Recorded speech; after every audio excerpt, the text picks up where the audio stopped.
الحمد لله الذي لا يبلغ مدحته القائل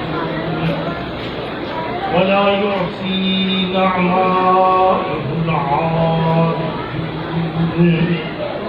ولا يعزي حقه المجتهدون خالق الخلائق بقدرته ونشر الرياح برحمته والصلاة والسلام على أشرف الأنبياء والمرسلين وشفيع المذنبين حبيب إله العالمين أبي القاسم محمد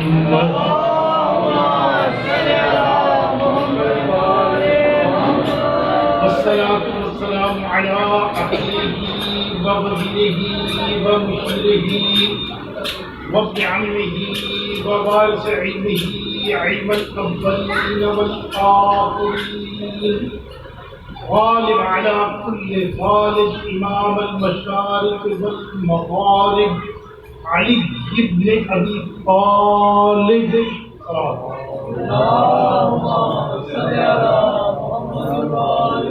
والصلاة والسلام على سيدة الجليلة المحرومة فاطمة الزهراء سلام الله عليها والصلاة والسلام على حسن المجتبى وحسين السيد الكربلاء والصلاة والسلام على آله الطيبين الطاهرين المعصومين واللعنة الدائمة على أعدائهم الملعونين من الآن إلى قيام يوم الدين وبعد يوم الدين أما بعد فقد قال الله تبارك وتعالى في كتابه المجيد وفرقانه الحميد وقوله الحق بسم الله الرحمن الرحيم وإذ يرفع إبراهيم القواعد من البيت وإسماعيل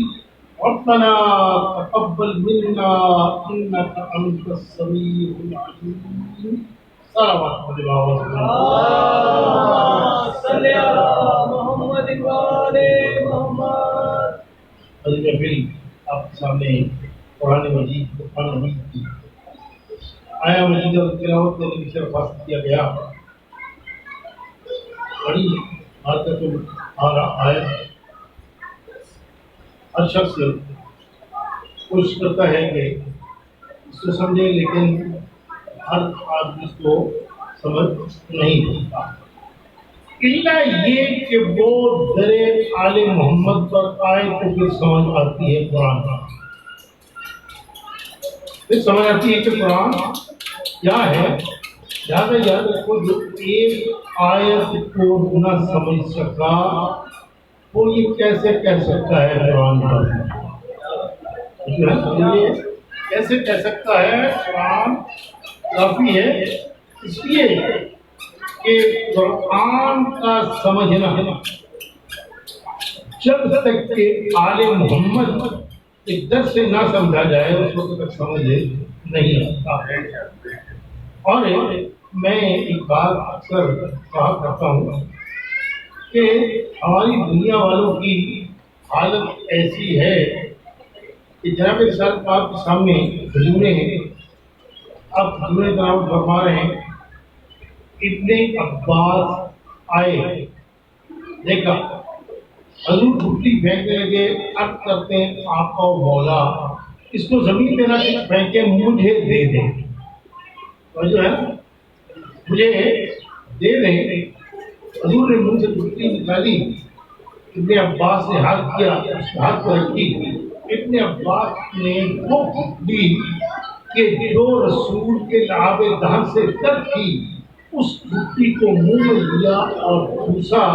یعنی آج مسلمان بڑے فخر سے کہتے ہیں کہ رسول کی گھٹی چوس کر ابن عباس مفسر قرآن بن گئے.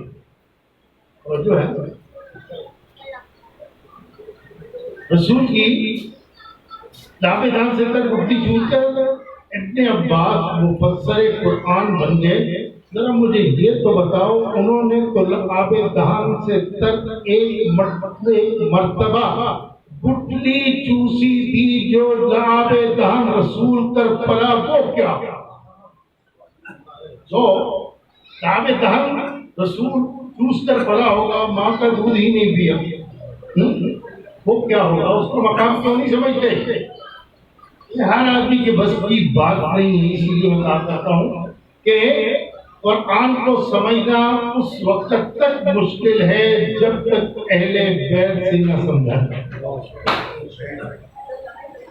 رات والے واقعے کی طرف واپس آتے ہیں کہ ہم یہاں پہنچے تھے کہ جناب رسالت مآب تشریف لائے اور درے خانہ کعبے پر پہنچے، جناب فاطمہ بنت اسد آئی ہیں، چاند سا بیٹا اٹھایا ہوا ہے، پاک پیغمبر نے مبارکباد دی، عرض کرتی ہیں کہ بیٹا خدا نے بیٹا تو چاند سا دیا ہے، لیکن جب سے پیدا ہوا ہے نہ رویا ہے، نہ غذا لی ہے، نہ آنکھیں کھولی ہیں، میں پریشان ہوں۔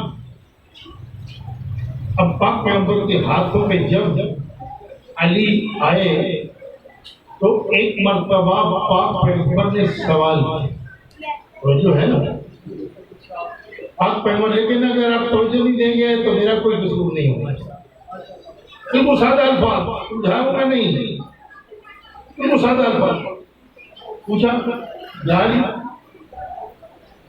آپ نے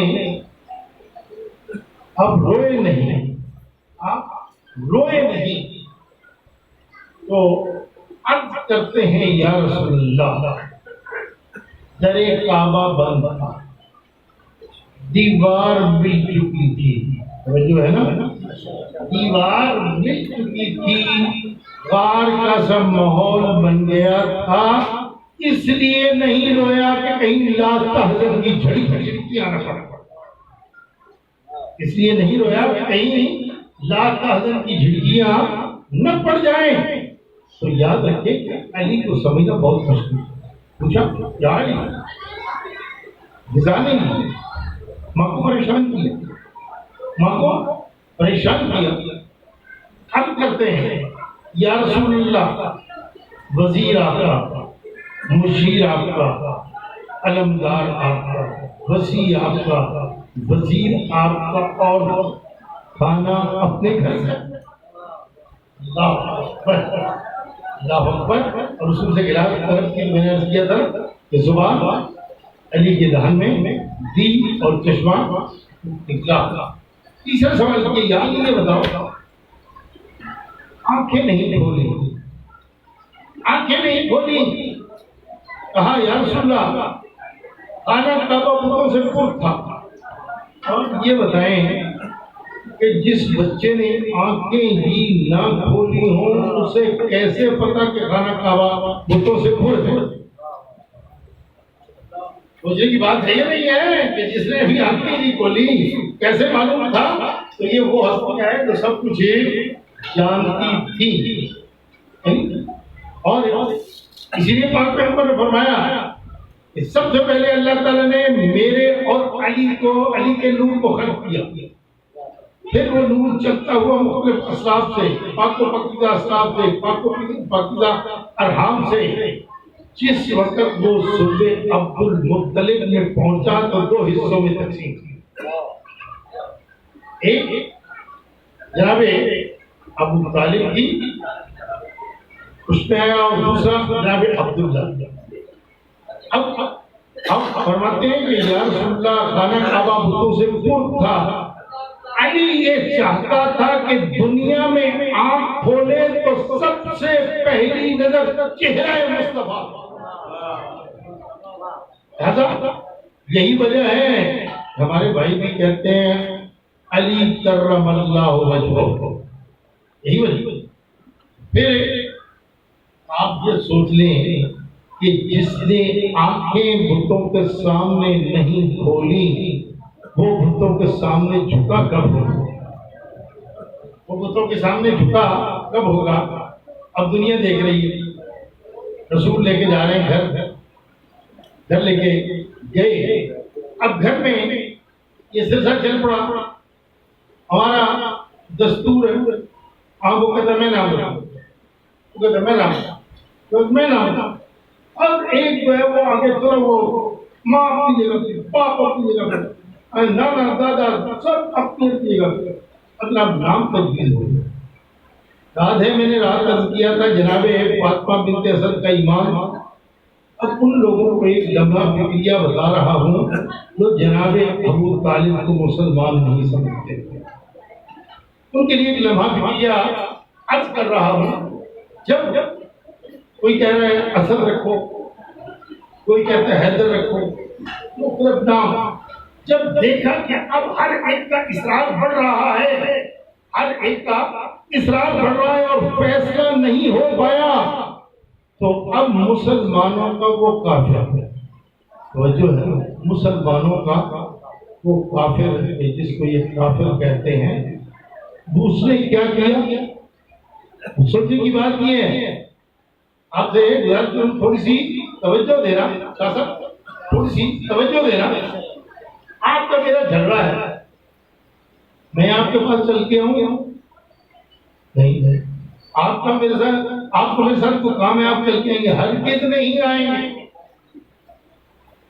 کس کے پاس آپ کو چل کے جاتا ہے؟ جس کے ساتھ حالات سازگار ہوں، جس کے ساتھ حالات سازگار ہو، توجہ ہے نا۔ اب جناب ابو طالب نے کہا جھگڑو نہیں، آپس میں تنازع نہ کرو، بلکہ اس کے پاس میں جاتا ہوں جس کے گھر سے اس کو لے کے آیا۔ تو اگر حالات خراب ہوتے، یعنی مانتے نہ ہوتے تو کبھی بھی ایسا نہ کہتے۔ کہا کہ میں اس کے پاس جاتا ہوں، اس سے پوچھتا ہوں کہ خالق تو نے بیٹا دیا ہے، نام کیا ہے؟ کھانا کھاوا کیا، پردے کو پکڑا، پکارا خدا کو، خالق بیٹے کا نام، تو آواز قدرت آئی اس کا نام علی ہے، اس کا نام علی رکھ دو۔ تو یہ نام عام انسانوں کا رکھا ہوا بھی نہیں ہے۔ اب وہ لوگ جو کہتے ہیں کہ جناب ابو طالب مسلمان نہیں تھے، تو مسلمان نہیں تھے تو پھر خدا کی طرف گئے کیا؟ اس کا مطلب یہ ہے کہ جناب ابو طالب کا خدا کے ساتھ اتنا گہرا تعلق تھا کہ جب بھی کوئی مشکل پیش آتی اس وقت جناب ابو طالب خدا سے آتے۔ یاد رکھیں معمولی بات نہیں ہے۔ ہم کہتے ہیں کہ اس کے بعد نام رکھا گیا۔ اب دوسرا ہمارا ایک عام سا ایک دستور ہے، توجہ ہے، میں نے آپ کو کہا کہ میں وہ فلسفیانہ اور دوسری تیسری الفاظوں پر بحث میں نہیں جاتا، سادہ سادہ باتیں، تاکہ ہر بچے کو بھی وہ بات سمجھ آ جائے۔ ہمارے یہاں یہ دستور ہے جب کوئی بچہ پیدا ہوتا ہے، جب کوئی بچہ پیدا ہوتا ہے تو ہاں جی بچہ پیدا ہوا ہے، بتاؤ ناک نقشہ کیسا ہے، کس پہ گرا ہے؟ جو ہے ناک نقشہ کیسا ہے، کس پہ گیا ہے، کیسا ہے؟ پھر یہ ہوتا ہے جی اس کا جو ہے وہ ناک کو سیدھا دانے پہ، اس کی پیشانی وہ بڑے معمول، اس کی آنکھیں وہ تو جناب چھوٹے معمول ہیں، جہاں جہاں خوبصورتی ہوگی وہ سارا ننہال کو دے گا، اور جہاں تھوڑی سی خرابی آئی ہے وہ درمیان کو دے دے گی۔ جو ہے ایسا ہی ہوتا ہے۔ اب جب یہ بات سمجھ آ گئی تو اب یہاں بھی یہ کہ ایک مولود آیا ہے، ایک مولود آیا ہے۔ اب لوگ آ کے پوچھتے ہیں ہاں بتاؤ جو مولود کعبے سے لے کے آئے ہو اس کی آنکھیں کیسے ہیں، اس کی آنکھیں کیسی ہیں؟ اب پاک پاک پر خاموش ہیں، ادھر کی طرف سے آواز آتی ہے میرے ابھی کہہ دو عین اللہ، عین اللہ۔ کان کیسے ہیں؟ آواز آئی اذن اللہ۔ ہاتھ کیسے ہیں؟ ید اللہ۔ نام کیسا ہے؟ انف اللہ۔ چہرہ کیسا ہے؟ وجہ اللہ۔ سب کچھ بیان کرتے گئے۔ اب ایک مرتبہ خدا سے شکوہ کیا، بارے لہا سلطان نصیر میں مانگتا رہا، جب کیا تو سارے پہ قبضہ کر لیا، تو آواز قدرت یقیناً آئی ہوگی میرے حبیب کہہ دے لحموں کا لحمی دموں کا دمی، اے علی تیرا گوشت میرا گوشت، تیرا خون میرا خون، تیری صلح میری صلح تیری جنگ میری جنگ، جو تیرے قریب ہوا وہ میرے قریب ہوا، جو تجھ سے دور ہوا وہ مجھ سے دور ہوا۔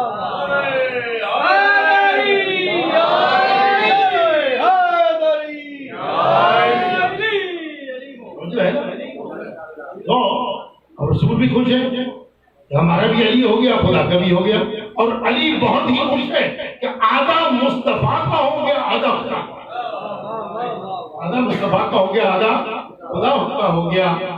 اب ایک چیز آپ پتہ چلا، موجودہ سائنس یہ بتاتی ہے کہ ماں کا دودھ اور بچے کا خون بچے میں مؤثر ہوتا ہے، جو ہے یہ سائنس کا اٹل فیصلہ ہے، اسے کوئی یہ نہیں کہہ سکتا یہ غلط، یہ سائنس کا اٹل فیصلہ ہے۔ یہ اٹل فیصلہ ہے، آپ کہیں گے نہیں اس کا اس کے ساتھ کیا تعلق ہے، اس کے ساتھ اٹل اپنے سے بہت گہرا تعلق ہے۔ سائنس تو آج آ کے بتا رہی ہے، قرآن انسانی روح کو آج سے 1400 سال پہلے سب کچھ اجاگر کر گیا۔ یہ الگ بات ہے کہ مسلمانوں نے توجہ نہیں دی، انگریز نے توجہ دی اور اس نے تعلیمات قرآنی سے سب کچھ حاصل کر لیا۔ کہتے ہیں کہ عرب کا ایک دستور ہے، ایران میں بھی، اب ہمارے پاکستان میں بھی یہ سلسلہ پڑا ہے، جب بچہ پیدا ہوتا ہے تو بچے کو اس کے ہاتھ پاؤں سیدھے رکھنے کے لیے باندھ دیا جاتا ہے، اسے باندھ دیا جاتا ہے اور اسے بندھن یا بندھنا کہتے ہیں، بندھن یا بندھنا کہتے ہیں۔ اب اسی دستور کے مطابق جناب فاطمہ بنت اسد، جناب فاطمہ بنت اسد نے سرکار امیر علیہ السلام کو باندھا، اور تاریخ شاید ہے کہ آپ نے ایک ہی انگڑائی دی اور بندھنا ٹوٹا دوسرے کے ساتھ۔ تاریخ میں یہاں تک ملتا ہے کہ 7 بندھنوں کے ساتھ باندھا، لیکن ایک ہی انگڑائی کے ساتھ سب ٹوٹ گئے۔ اب جناب فاطمہ بنت اسد فرماتی ہیں کہ تو عجیب بچہ ہے، میں تیرے فائدے کے لیے تجھے باندھ رہی ہوں اور تو ہے کہ بندھنوں کو توڑ دیتا ہے۔ آپ فرماتے ہیں ماں میں ہاتھ کھلوانے آیا ہوں، بندھوانے نہیں آیا۔ جو ہے نا، میں ہاتھ کھلوانے آیا ہوں، بندھوانے کے لیے نہیں آیا۔ تو پھر کہا ہے نا، میں نے بات کی ماں کا دودھ باپ کا خون بچے میں مؤثر ہوتا ہے۔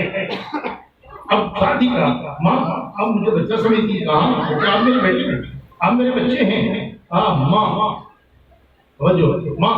اس وقت کو یاد کرو جب تمہارا بچپنا تھا، تم مکہ کی لڑکیوں کے ساتھ مل کر مکہ سے باہر چشمے پر پانی لینے کے لیے گئی تھی، اور اچانک ایک شیر نمودار ہوا تھا، اچانک ایک شیر نمودار ہوا تھا۔ شیر کا نمودار ہونا تھا کہ تمام آپ کی ہمجولیاں خوفزدہ ہو کر دوڑ گئی، آپ چشمے پہ کھڑی رہی، قریب تھا کہ وہ شیر آپ پر حملہ کر دے، کہ اچانک غیب سے ایک سوار نمودار ہوا جس نے اس شیر کو مار بھگایا۔ ماں تمہیں یاد ہے اسے کیا دیا تھا؟ اور جو ہے نا، ماں تمہیں یاد ہے اس بچے کو آپ نے تحفہ کیا دیا تھا؟ اسے آپ کی جان بچائی۔ کہتی ہاں بیٹا مجھے یاد ہے، میں نے اپنے گلے کا ہار اسے دیا، میں نے اپنے گلے کا ہار اسے دیا تھا۔ کہا اچھا ماں یہ بتاؤ کہ اگر اس وقت وہ ہار تمہارے سامنے آ جائے تو کیا پہچان لو گی؟ جناب فاطمہ بنت اسد نے فرمایا ہاں بیٹا میری بچپن کی یادگار ہے، اگر سامنے آیا تو ابھی پہچان لوں گی۔ بس اتنا سننا تھا کہ ایک مرتبہ سرکار امیر نے اس طرح سے ہاتھ ڈالا اور باہر نکال کے کہتے ہیں کیا مادر گرامی یہی ہار تھا؟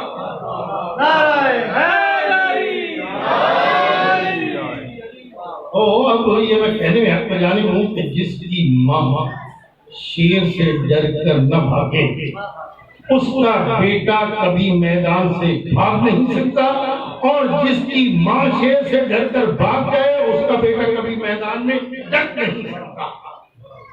یہ فیصلہ کر دیا قرآن نے بھی، تاریخ نے بھی، اور آج کی سائنس نے بھی کہ ماں کا دودھ اور باپ کا خون بچے میں موثر.